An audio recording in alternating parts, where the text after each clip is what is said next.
విజయసాయిరెడ్డి రాజకీయ నిష్క్రమణ వైఎస్ఆర్ కాంగ్రెస్ పార్టీలో ఒక తీవ్రమైనటువంటి పరిణామం. వైఎస్ఆర్ కాంగ్రెస్ పార్టీ శ్రేణులకు ఒక పిడుగు లాంటి వార్త. రాష్ట్ర వ్యాప్తంగానూ ఢిల్లీ స్థాయిలోనూ పెద్ద చర్చనీయాంశమైనటువంటి అంశం. ఎందుకు విజయసాయిరెడ్డి రాజకీయ నిష్క్రమణ చేశారు, తన రాజ్యసభ సభ్యత్వానికి రాజీనామా ఎందుకు చేశారు అనేవి సమాధానాలు లేని ప్రశ్నలుగా మిగిలిపోతున్నాయి. అసలు విజయసాయిరెడ్డి గారు నిజంగానే రాజకీయాల పట్ల విరక్తి కలిగి నిజాలే చెప్పాల్సి వస్తుంది, అబద్ధాలు చెప్పలేకపోతున్నాను అనే ఉద్దేశంతో తాను రాజకీయ నిష్క్రమణ చేసి వ్యవసాయం చేసుకోవాలనుకుంటున్నాడా, లేక అంతర్గత విభేదాల వల్ల ఆయన రాజకీయ నిష్క్రమణ చేస్తున్నారా, లేక కూటమి కుట్రలో భాగంగా ఆయన రాజీనామా చేసి రాజకీయ నిష్క్రమణ చేస్తున్నారా? ఈ మూడు ప్రశ్నలకి సమాధానాలు దొరకటం లేదు. విజయసాయిరెడ్డి గారు రాజీనామా చేసిన తర్వాత ఆయన ప్రెస్ మీట్ని ఒకసారి పరిశీలించినట్లయితే మనకు ఆయనలో ఎక్కడా తప్పిదం లేదు అన్నట్టుగా కనిపిస్తుంది. అవన్నీ నిజాలేనా? అవన్నీ నిజాలు కాక అబద్ధాలు చెప్పేటటువంటి ప్రయత్నం ఏమైనా విజయసాయిరెడ్డి గారు చేశారా అనేది ఇక్కడ ప్రధానమైనటువంటి అంశం. ఏది ఏమైనా ఈ ప్రశ్నలన్నిటికీ కూడా చాలా తక్కువ కాలంలోనే సమాధానాలు దొరుకుతాయని నేను వ్యక్తిగతంగా భావిస్తున్నాను. అసలు విజయసాయిరెడ్డి గారు ఎవరు, ఎందుకు ఆయనకి ఎందుకు అంత ప్రాధాన్యత, ఇది మనం ఒక్క నిమిషం దాని గురించి తెలుసుకోవాలి. విజయసాయిరెడ్డి గారు ఒక చార్టర్డ్ అకౌంటెంట్.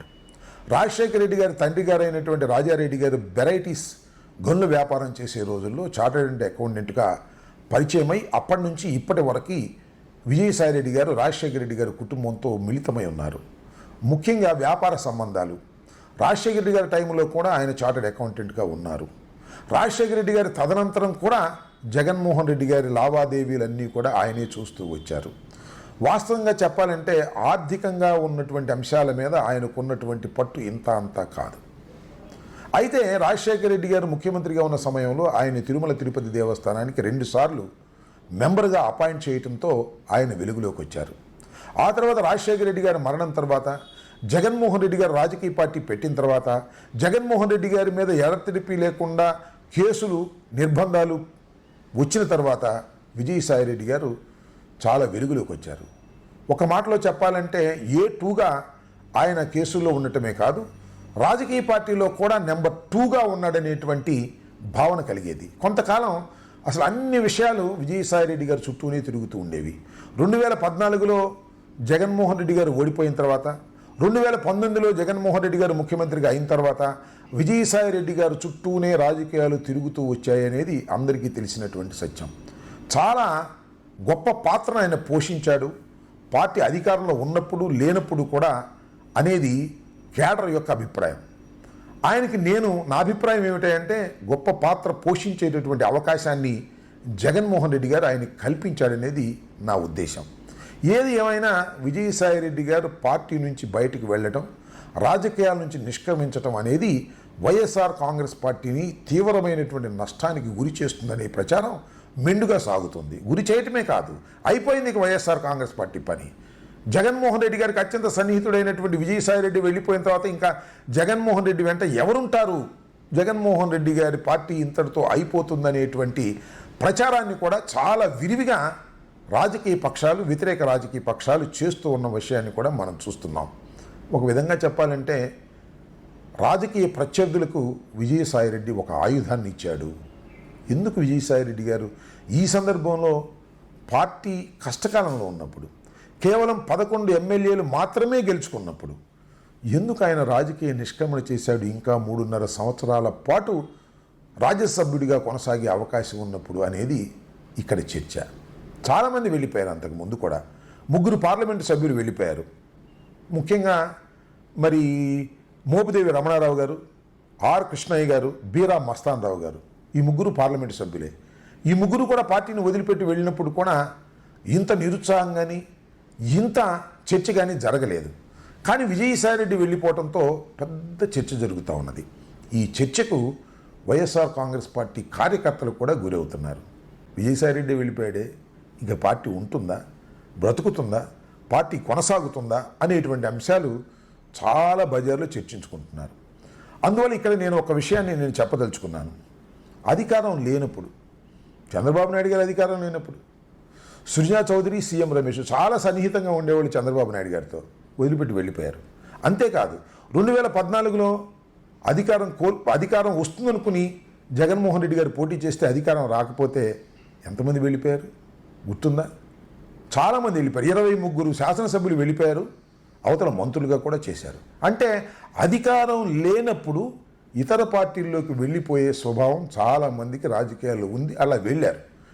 అక్కడ కూడా. ఇక్కడ మీన్స్ వైసీపీలో, అక్కడ మీన్స్ తెలుగుదేశంలో. ఇలా జరుగుతూ వస్తున్నాయి. కానీ ఇవాళ విజయసాయి రెడ్డి గారు ఎందుకు రాజీనామా చేసి వెళ్ళాడు, నేను వ్యవసాయమే చేసుకుంటున్నాను అని ఎందుకు చెబుతున్నాడు, ఇది మనం ఇక్కడ ఆలోచించాలి. ఇదేమైనా కూటమి కుట్రలో ఒక అంతర్భాగమా? 3.5 సంవత్సరాల పాటు ఉన్నా కూడా రాజ్యసభ సభ్యత్వం ఆయన రాజీనామా చేయటం వలన ఒక వ్యక్తికి, ఒక ప్రముఖుడికి 3.5 సంవత్సరాలు రాజ్యసభ సభ్యుడిగా ఇవ్వడానికి అవకాశం కూటమి కల్పించాడు. దీనివల్ల కూటమి లబ్ధి పొందుతుంది. ఈ లబ్ధి పొందటం కోసమే సాయిరెడ్డి గారు రాజీనామా చేశారా? ఎందువల్ల రాజీనామా చేశారు? భయపడి రాజీనామా చేశారా? ఇలాంటి ప్రశ్నలు చాలా ఉద్భవిస్తున్నాయి. ఇక్కడ ఒక విషయాన్ని మనం గమనించాలి. కూటమి ప్రభుత్వం చంద్రబాబు నాయుడు గారి బలం మీద ఆధారపడి పరిపాలన చేస్తుంది కేంద్రంలో.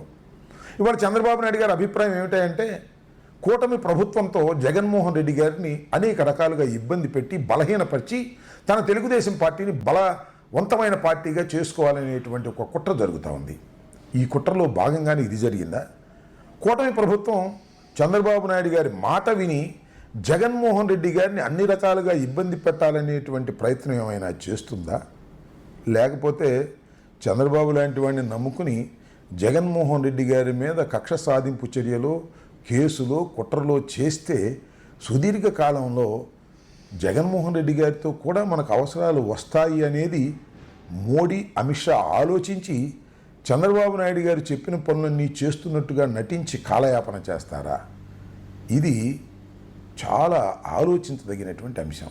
ఎందుకంటే మోడీ గారు కానీ, అమిత్ షా గారు కానీ, బీజేపీ కానీ ఇవాళ చాలా లోతుగా చర్చించుకునే అన్ని విషయాలు చేస్తున్నటువంటి విషయాన్ని కూడా మనం ఇక్కడ గమనించవలసినటువంటి అవసరం ఉంటుంది.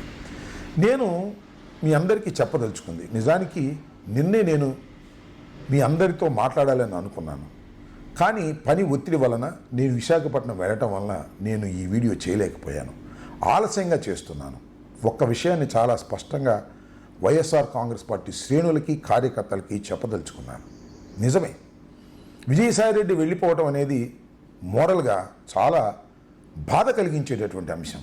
కానీ ఎందరు వెళ్ళినా కూడా వైఎస్ఆర్ కాంగ్రెస్ పార్టీ బెదిరిపోదు, చెదిరిపోదు అనే విషయాన్ని కార్యకర్తలు గమనించాలని